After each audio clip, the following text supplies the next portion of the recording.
Here we go. You're standing at the crossroads of your entrepreneurial journey, staring at two very different paths. One leads to a bustling global empire, while the other winds through the familiar streets of a thriving local business. Which path do you choose? To infinity and beyond!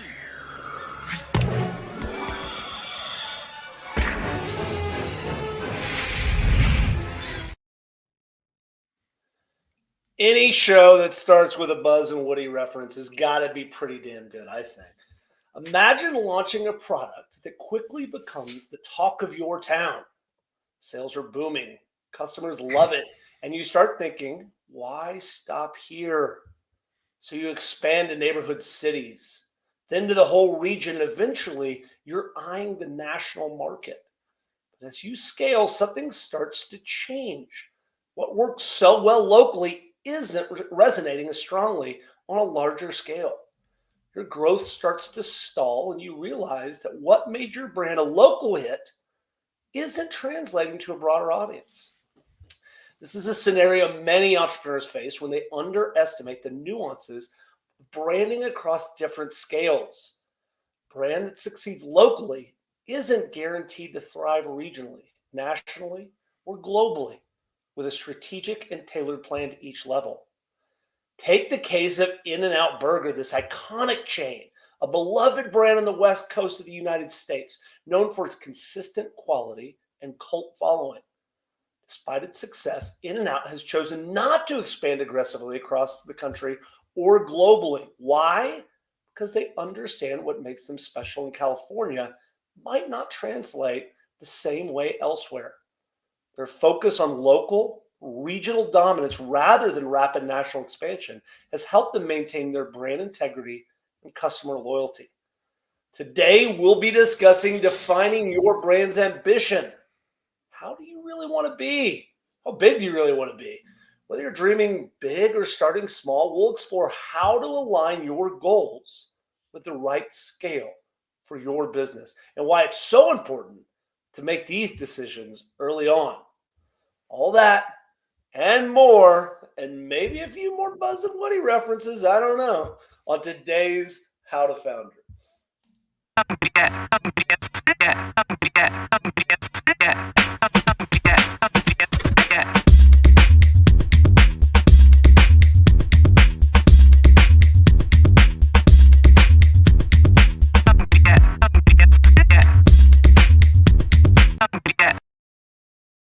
Hello, my name is Chris Franks. And I'm Anthony Franco. I always feel weird just staring while you're doing the cold open. Like I was like, should I be on screen, or because I just kind of try to not have blank expressions. It's not a good look for anybody, not for me, not for you. All right. How to Founder is where you, the founder, discover tips, tricks, and details that MBA professors totally will not teach you. I still like what I said. Maybe it was our first or second episode. How to Founder is a show where two guys with faces made for radio are doing a video podcast. Like, that's still probably a better description.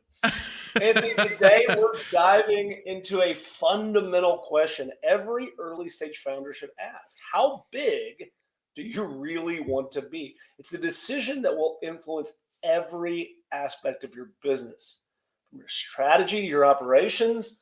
Let's talk about how to align your ambitions with the right scale of your business. So, Anthony, when you were getting started, it's easy to get caught up in the excitement that this thing is going to be huge. But why is it so important for founders to take a step back and really consider how big they want their business to be before getting started? It's gonna be huge. That is your single reference. It's gonna be huge. I can't get it out. You're already out. You're over the limit.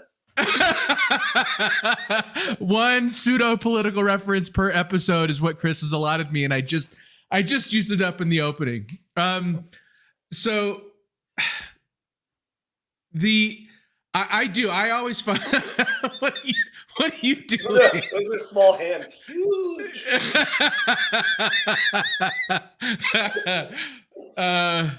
What is the subject, Chris? When you're starting your company, the moment you start this company, you have to make this decision on what path you want to walk down. That's a little bit of a misnomer, the notion that if you end up in this one path, you can't go back to the other. But really, the decisions you make early and how you try to build your company early sets you on a path about whether or not you want to be. Let's use the In-N-Out example. Do you want to be In-N-Out? Do you want to dominate California? Do you want to have something special? Or do you want to be McDonald's and have multiple locations in every major city in the world? Well, it's really funny. It's really funny that you mentioned McDonald's. I was really bummed that you chose In-N-Out Burger as the reference and not McDonald's. But if you remember the story when Ray Kroc walked into the first McDonald's, and he says he watched and he was amazed by the efficiency and how well they were able to and quickly they were able to produce a fresh hamburger. And he looked at the guys and he says, "Have you ever thought of expanding?" And they looked at him and like, "Well, I guess we could add on to the restaurant here, and I guess we could add a patio, and we could add another fry station." And he's like, "No. I meant like more locations." And I tend to be more like Ray Kroc than the original founders of McDonald's, which is I always think about how does this thing go big? How does this become a national global brand? When in reality, I do think that's fine to think that way, but you have to scale. I think you have to scale that thought process back to, all right, I want to be this big, but I still have to start. You have to niche down or localize down to a business that you can consume quickly. This is why you and I are terrific as co-hosts of this, because you're completely fucking wrong. That is not the way to start. So here's the thing that I see for early stage founders. Early stage founders come in the room and they say, "Oh, I've got this idea and I think it's going to be the next Google, or I think it's going to be the next McDonald's or whatever." I'm like, "Okay, great. That's terrific. Let's talk about your business today. Let's see how you're running your business today. Let's look at your business today, and then start to decide whether or not that's a scalable business." And they go, "What business?" I just have these big aspirations, these huge dreams, and they haven't figured anything out. They haven't started with any sort of business. In our McDonald's example, it's a perfect one. If they would have started and walked in and said, "This McDonald's, we're building a restaurant for international scale," they never would have succeeded. Where did they start? In Ohio or something? Like tiny little. I think it was California. Yeah, I think you may be right. Like Santa, whatever. Anyway, somewhere in the valley, right? So the idea that I think where most people get wrong is they lead with this concept of scale, and they don't start with any knowledge about how to run a good functional small business. How do you start small, understand all the levers of your business, and then figure out a way to scale? Everybody starts thinking that they're going to scale. And what percentages of companies actually scale from 1 to $1 billion, Anthony? It's very, very few. Well, you started your statement with saying I was wrong, and well, I just like to say that anyway. And then proceeded to actually say exactly what I said, but just use different words. Well, then I'll just take whatever the other counterpart is. Like, wait a minute. He said I was wrong, and then took credit for what I just said. That's what I mean. Since we're in the political season, I feel like that's the right thing. My opponent today is completely wrong. Here's what they said. I think you're absolutely right. I think it's fine to think big, but you have to start small. And more so, and you and I are probably a little. We've heard so many pitches of billion-dollar ideas, right? We talk to a lot of founders that are pitching for venture capital. And you're right. A lot of those folks talk about dominating the world in the food service category, right? Like, however, we need to recognize that most businesses, 99% of them start locally. They start very small with no aspirations of going big. And they have a much higher rate of success than anybody looking to go big. So what can we steal? I would love to, Chris, what can we steal as entrepreneurs that may want to go larger than local? What can we steal from what the small businesses do that never have those aspirations, but are successful small? This is a really very interesting point. And it's something where I will readily admit that I have absolutely gotten wrong for the majority of my time as an entrepreneur and a founder. I helped start Denver Startup Week.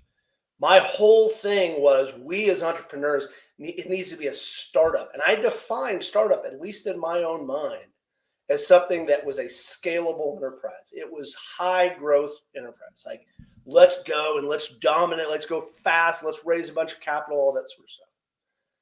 And then I had this other category called small business. And in the back of my mind, small business was a little pejorative, Anthony. I was like, no, small businesses, that's cute. That's cute that somebody wants to start a small business. I got that completely wrong, Anthony. As I've gotten older and started to talk to more entrepreneurs and founders, now I believe it should be the opposite. I believe that when you look at most entrepreneurs that start, let's take this label of small business off of it, because I think there's a stigma that every small business is going to be a dry cleaner that's always going to be one location. It's called a business. When you start a business, figuring out how that business works, figuring out what that thing is, and then figuring out how to grow it is the right steps. But back to your original question, what can we take from that original thing, that original piece of, like, what is a small business and what can they do? It is figuring out operational excellence, customer acquisition excellence, product excellence on a smaller scale before you put the weight and pressure of trying to take that to 1 billion people. Really good businesses oftentimes will go through those really challenging early days of figuring out their product. They do that before they try to go to 1 billion people. Has that been your experience? Yeah, I think what you're saying is, well, I agree with figuring out product market fit and all of that, but in reality, I think one of the things that most small businesses start with is an owner, a founder that has a skill or a trade or maybe a product that they're an expert in.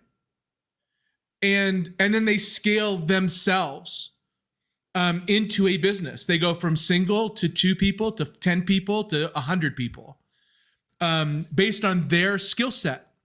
And I see a lot of businesses seeking venture backing that start without a founder having the skills to actually execute on it. And some of them get funding. How many times have you interacted with somebody that says, I have this great idea, I just need a technical co-founder? And I'm like, you mean you need hair for every one of those fuckers. you need somebody to run the business for you. So what are you going to do? Right. I'm the idea person. I'm the idea person. It's like a technical co-founder is not going to want to work for an idea person and while they're doing all the work and you have the ideas. The idea is the fun part. Yeah. Exactly. I talked to a founder just yesterday and I don't have her permission to, I haven't asked her if I can mention her, but she's running a small business, a great little small business. It's in the healthcare industry, or not healthcare, cosmetics. and which is a really difficult industry to tackle, right? And she's talking to marketing agencies, and she's trying to figure out how to scale her business. And everybody's telling her, well, have you tried micro-influencer, and have you tried doing advertising, and have you launched on Amazon, and and I asked her all those questions as well. And I finally came to it and I said, have you gone to a farmer's market? She's like, actually, I signed up for one. I'm like, that's what you need to do. You need to go and put your product in front of people yourself. You need to set up a table and have those conversations now and see what the feedback is now, and grow this business organically and slow before you try to go big. And she smiled. It was like the first person anybody had validated the thing that she's like didn't want to do, which is like, it's a grind. It's like, yeah, it's a grind, and it's the right way to start a big business. You have to start small. This is probably, I would say, one of the most important conversations that we've had to this point about starting companies, Anthony, which is we're calling out something that has been a dominant narrative. We talked about it sort of on our very first episode about what has been the dominant narrative of startups, which is to be successful, the first thing you need to do is go raise $26 million from venture capital. And to do that, like, this is the only way. That is the only way you're going to be a significant founder and entrepreneur. And to be really clear, a lot of people we know did that, went down that route, raised a lot of money. Some of them, a few of them made it. A lot more didn't. A lot more got fired. A lot more closed down their business. A lot more failed. But I think, at least I'm hoping, that the counter narrative and the thing that we talk about is starting to come to the forefront, which is being an entrepreneur is about building a good business. Very rarely throwing a whole shit ton of venture capital on top of a business to escalate your growth is a good idea. But for the vast majority of us, and even entrepreneurs that are looking to seek funding, the number one thing you can do is go build a good business. It's such an important conversation, Anthony, because it's the number one thing I think that we see all the time from early stage founders, is because they believe that with a business plan, with that funding, they can pay themselves. They can quit their day job. They can do this thing full time. Even though that would feel great, it's not the way to build a business. Agree, disagree? I totally agree. There's also there's this hidden secret in the venture world that nobody talks about that I think founders need to know about. And that is, so the most likely scenario when you go seek venture backing is you start a business, you get venture backing that pays you enough to live, but not enough to live well. And you go through a grind of 5 to 10 years of trying to build this business. The likelihood that your backers are going to see that 10x return is very low. They're betting on that. It's 1 in 100 or 2 in 100. They're going to see that 10x return. But you're probably going to grind it out and build a pretty decent small business. And you're going to exit. And in that scenario where you get venture backing and you build a decent small business and you exit, guess how much you get from that exit? Nothing. Zero. You spent 10 years of your life taking a okay paycheck for the venture company to get their money back and their liquidation preference, and you wind up with a job, if you're lucky, from the company that acquired you. That's so exactly it's right. there is and we're not talking about what. Well, I guess that is. It's directly related. Like, do you want to go big or do you want to go small? Well, in reality, if you're looking for a paycheck, go get a job and not go get venture capital. If you're looking to build something that brings you fulfillment and wealth, then delay as long as possible going big, because going big has a lot more headaches and a lot more risk to it as well. I had beers last night with a friend that you and I both know, who great guy, and he and his business partner have built a SaaS company. I think they're doing something like $3 million a year in sales right now. They've taken $0 of venture capital.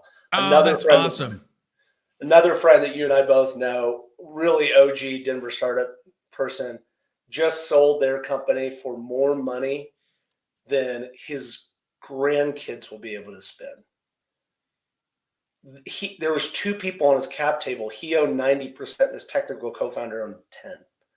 Like, there was no venture capital. He just grinded out along the way. The outcome for both of them, one of them is still in the business. The other one is still the CEO, but just deciding whether or not they want to stay along and be CEO in this ride.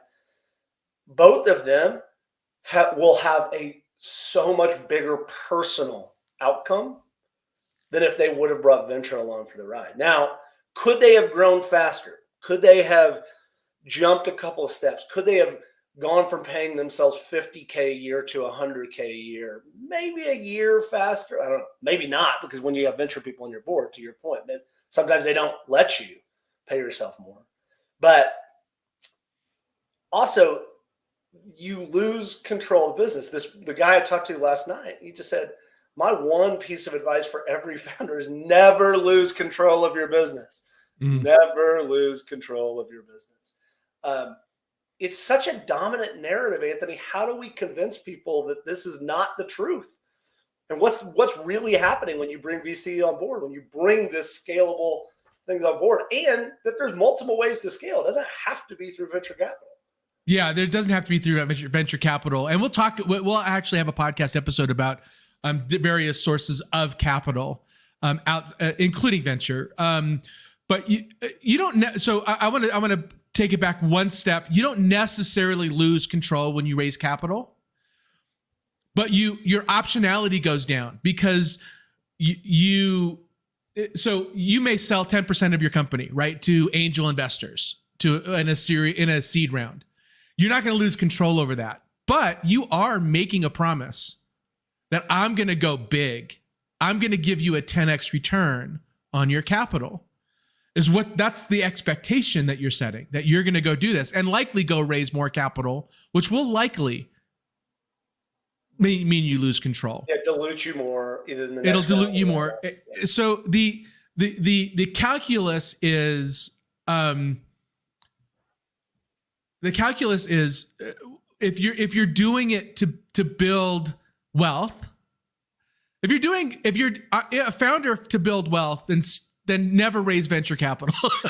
Like, never, just go start a really boring, and I say traditionally boring, go start an HVAC company, right? Seriously, go learn how to install air conditioners and go do that. I just met a high school kid that is making $150 an hour cleaning people's windows. I'm not even lying. He's making $150 an hour cleaning people's windows. And I know, because I paid him to clean my windows. Yeah, pivot company right now. Window cleaning company. Like, so Ghost, if you want to build not easy, but reliable tracks, if you want to build reliable income, go start a small, boring business. And stick with it. But if you have it in you to change the world, you still have to go and start small. And I'm not saying everybody, you will find folks, there's books written about them that went out, did a little prototype, raised tens or hundreds of millions of dollars, and became a unicorn. That's a lottery ticket. So your best likelihood for a successful outcome for you is to start small. So let's start with the counterfactual for a second. So yeah, let's start with companies that should think about raising capital and trying to Reid Hoffman says blitz scaling. go very, very fast into the scaling environment. What type of company and in what environment should we consider that? And then let's look at why not to. So starting with who should seriously consider going out and raising a ton of capital?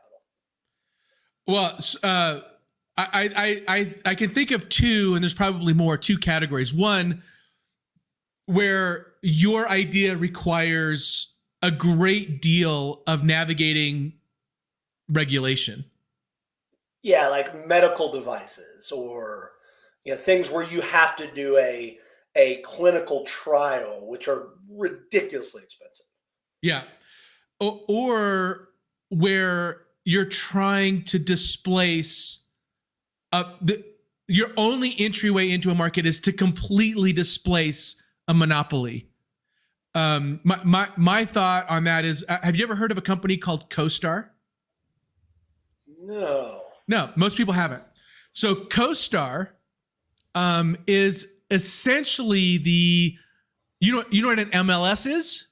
I'll explain. MLS is when you go and buy a home, right? When you list your home with the realtor, realtor puts your home in the MLS, and the MLS is really low cost. CoStar is the commercial real estate version of that.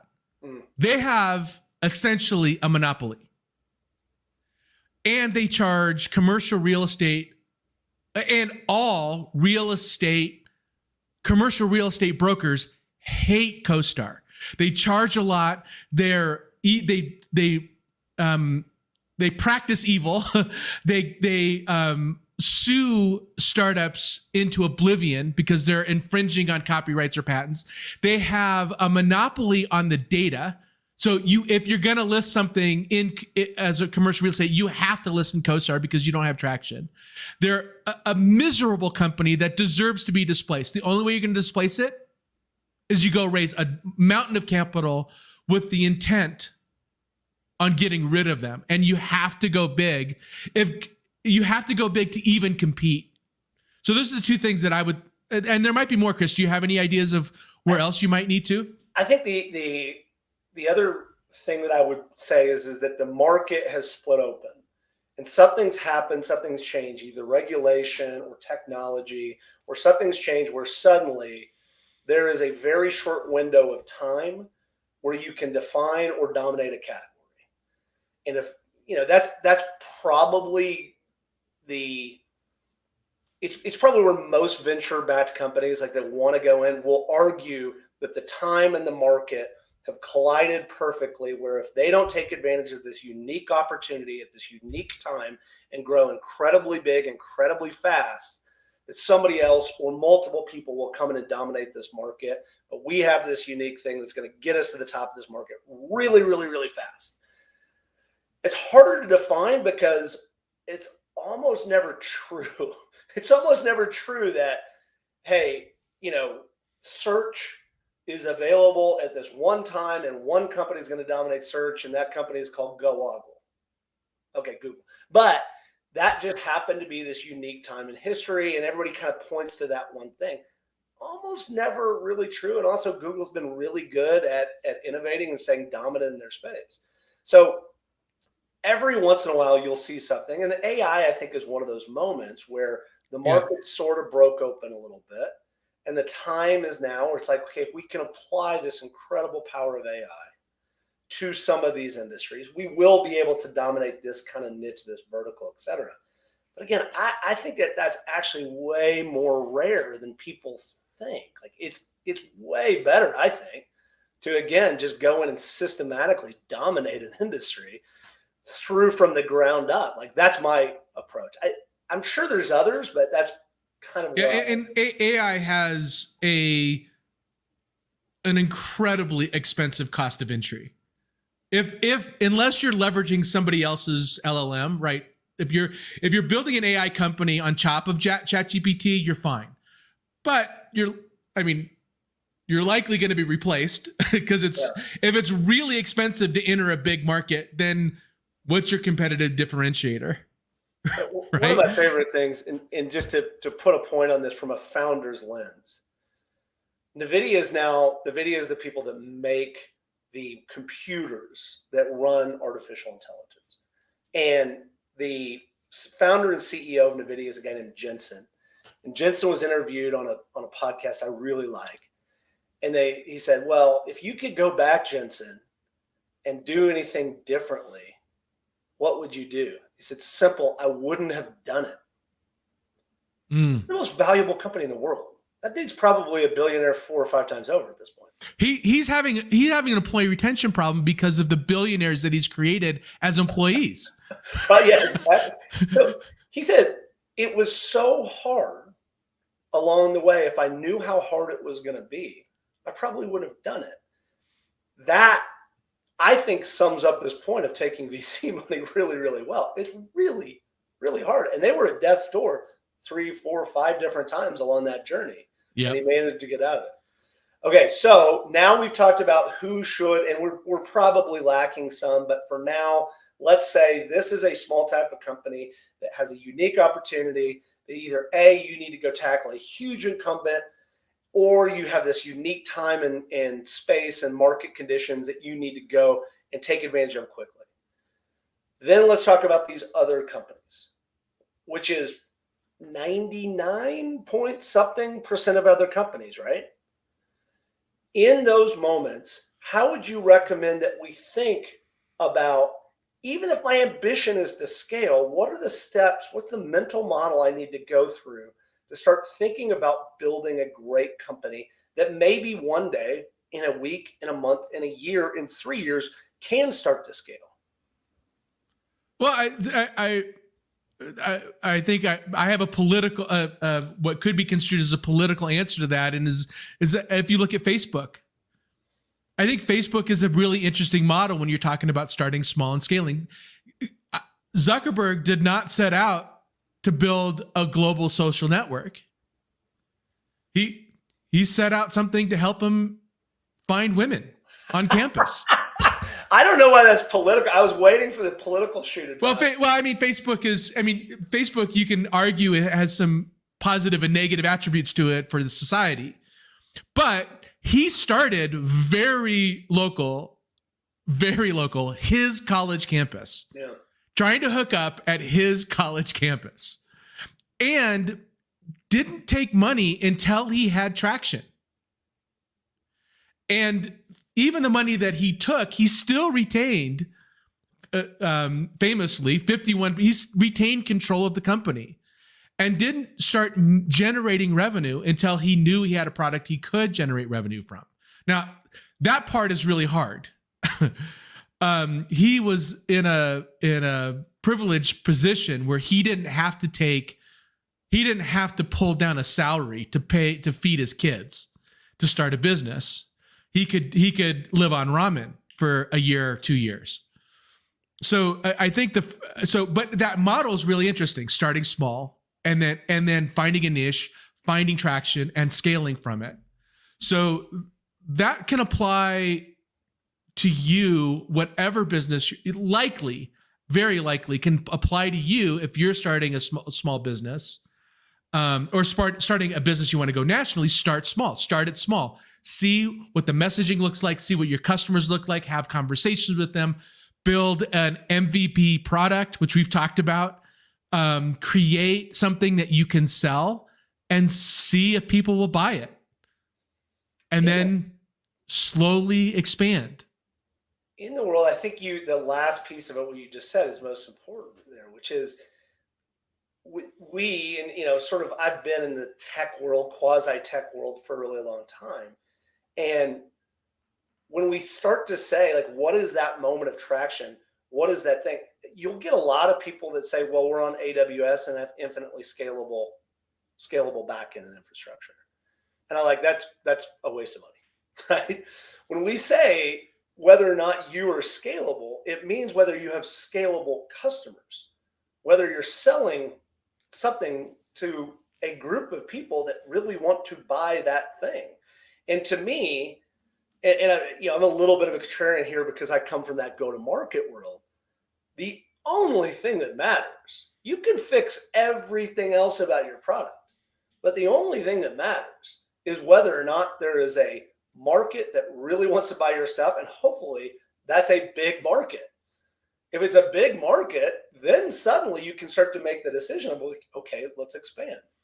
If it's a very small group of people that happen to be in, my neighborhood, and, or your window washing guy that, your neighborhood has a lot of windows and nobody else does, like maybe nobody else, really wants to get their windows washed. That's a smaller market. But if you can find that becomes really powerful, I think. That kid could build a very successful local small business and literally retire on washing windows. There is something interesting here, Chris, that you reminded me of, and I'd like you to talk about it. Like, there is also something to going from, to use a human analogy, you can't go from just starting to walk to adulthood and not be a completely broken person. Yeah. And companies are kind of the same thing. Like, you have to go through those stages of maturation, from crawling to walking to middle school, to awkward, to puberty, to growing up as an adult, to being stupid in your 20s, so those stages build a culture and build resilience.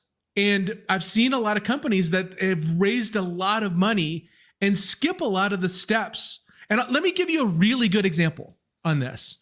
And then I'd love for your thoughts on this, Chris. So I was just watching somebody who became a billionaire as a thought leader on social. And he was talking to a marketing agency, and they said, I can get you a 6 times ROAS guaranteed every day of the week. And for those of you that don't understand what ROAS is, it's for every dollar you spend on advertising, you get $6 in sales. And 6x ROAS would be an incredible return on investment. It would be really awesome. And he's like, you can't do it. And he's like, we do it all the time. And he's like, it's impossible. It's literally impossible. Because at some point, when you get to a certain amount, your market is saturated. And if you build a business model on 6, if you go and raise capital on a 6S ROAS, you're going to run out of customers to market to, and therefore your ROAS will start dropping. So, but if you go out and raise capital and try to get to that unicorn status on this 6S ROAS, you're going to fail. But if you slowly increase your advertising spend over time and doing the hard work and slowly understanding where your actual leveled out ROAS is going to be, you will become a more resilient, mature, capable, scalable company. But you have to go through the steps of figuring that out, and not going from 0 to 10 right at once. First of all, what is it that comes after the awkward, teenage and idiot 20-something? Because I don't know that you and I have made it through that stage. Grumpy old men is okay, what the good. next. Okay, then I think we're into that. Because like somewhere along the way, just being an idiot 20-something. That's just, we're just lucky that we found women that would actually marry us in that stage along the way. I think you bring up some really very interesting points, which is this notion. And so for those of you who don't know the reference, Reid Hoffman, guy who bought LinkedIn or founded LinkedIn, solo founder of LinkedIn. He wrote a book called Blitzscaling. And the whole concept of blitzscaling is this idea of what happened. He's part of the PayPal mafia, this group of people that founded PayPal that include Elon Musk and many other very famous founders. His point was, you don't want to go through those stages of maturity. You want to go from 0 to really, really awesomely huge company, incredibly fast. But also, he says that within PayPal, it was very, very lucky that they were able to exit back into eBay, right? Because that was the payments for eBay. And so they went through this thing where they scaled incredibly fast, incredibly too fast, got to a point, but they were really lucky to exit.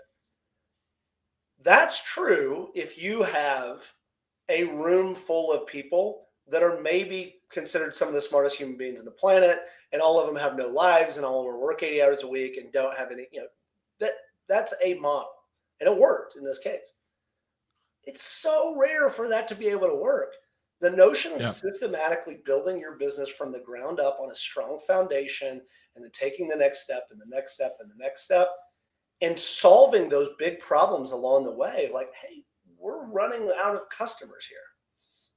Customers are no longer interested in what we're doing.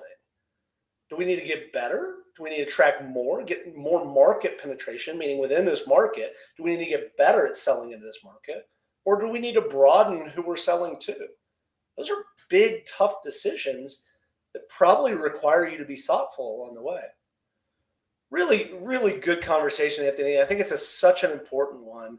So let's kind of take this down to a point. So we started with the idea that you're wrong about everything and I'm typically right, and that you agreed with me, I think was the first place that we got. Yeah. So from your perspective, I will agree with you. Thank you very much. But from the sense of deciding whether or not to grow very quickly, what are some of the factors when I want to consider that scale up very quickly? And what are some of the factors I need to consider if I want to build my business from the ground up? Yeah. So the likelihood that you need to go raise money fast and scale quick is exceptionally low and exceptionally risky for you personally. So it is very likely that you shouldn't. Like lottery ticket likely that you shouldn't. So I think for almost everybody, the smart thing to do is start small, grow organically, figure out what you're doing, get your funding, generate revenue, pay yourself, scale it. That's the right model. I want to get my funny too. Yeah, that's my. Yeah. Right. That's it. That, like, for all of you, that's it. Scale slowly and organically, and bootstrap it if you can. The underlying theme here too is that VCs. This is a podcast about founders, and it's about you, the entrepreneur. It is not about venture capitalists. No. VCs ain't your friend. They're buying stock in you, and they're buying stock in your company on the off chance that 1 out of every 5 or 10 of their bets is going to go ballistic. But they 1 out of 100. A lot of them are 1 out of 100. Right. That's true. But they're not your friend. They're not here to sit with you, despite what they may say, to sit with you and help and guide you and mentor you along the path. Yeah. There's a lot better places to find that. And the first one is sitting among other founders, not sitting across the table from VCs, because at the end of the day, they own a piece of your company that they expect a return from, which is, okay, so practical steps. Anthony, we spent a lot of time framing this up, but give us some practical steps about how I can start small and build systematically. Really I'm asking you to explain how to build a business from the ground up. And how much time do I have? I have in 30 seconds, right? Yeah. Just talk about the mental models about what it is that I need to start thinking about from that small to bigger. Yeah. For most folks, it's start as a side hustle. See if you can get your first sale. It's that simple. See if you can get somebody to say they would buy, yeah, that sounds good. I probably would buy that. No, actually make a sale. And then when they ask you to deliver and you can't, say, oh, sorry, it's okay if you can't. Go see if you can actually get somebody to open up their wallet. If you can deliver on it, great, but that's not the most important thing. Can you sell it is the most important thing. And then if you can, then figure out how to deliver on it and then scale from there, and start with something you know. Start with something that you can quickly become an expert at, but at the very least have enough knowledge to talk to people in the industry that you're entering into. And then it's incremental at that point. It's the next step. What's the next thing that I can get that next sale? What's the next thing that I can get 5 sales? How do I get 10? How do I start systematizing the sales process and the delivery process.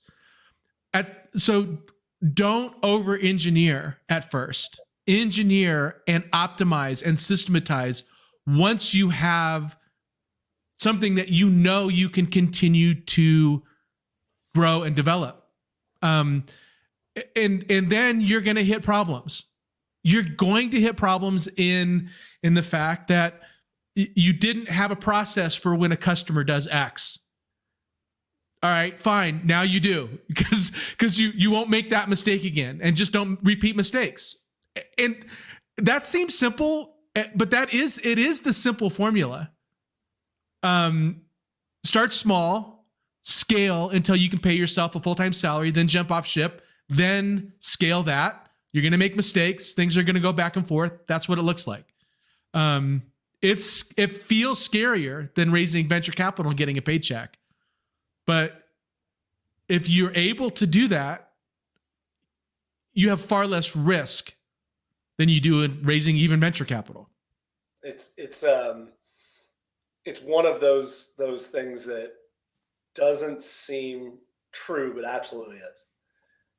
It's way riskier for you personally to go take their money and take a paycheck.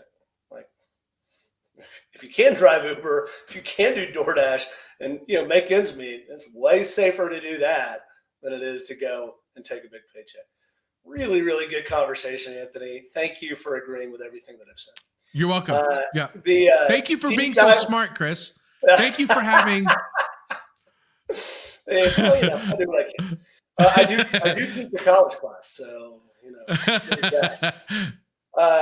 few deep dive recommendations off this global brand power, leveraging branding for long-term growth by Barbara Kahn, Company of One by Paul Jarvis, Playing to Win. I really like this one. How strategy really works. That's a great book. Zag, the #1 strategy of high performance brands, and Start Small, Stay Small, a developer's guide to launching a startup by Rod Walling. So really good recommendations. There's probably, and again, like read Blitzscaling too. It's another counterfactual to what we're talking about. There are companies that should go on that ride, but I think he also is fairly honest about what that sort of cost, what that cost him, and he was lucky. Got really lucky on that one. All right, so let's wrap it up. That's it for this episode of today's How to Founder. Anthony, what are we talking about next week, and where can people connect and hang out with us online if they want? Well, so follow us on LinkedIn. So it's linkedin.com/company/how-to-founder. Where you'll get notifications of our events and every podcast episode. There's some really cool events coming up for Denver Startup Week. So follow us there, and we're going to start posting those events on the How to Founder page at LinkedIn. Also, youtube.com/@howtofounder, where you can subscribe to our channel there.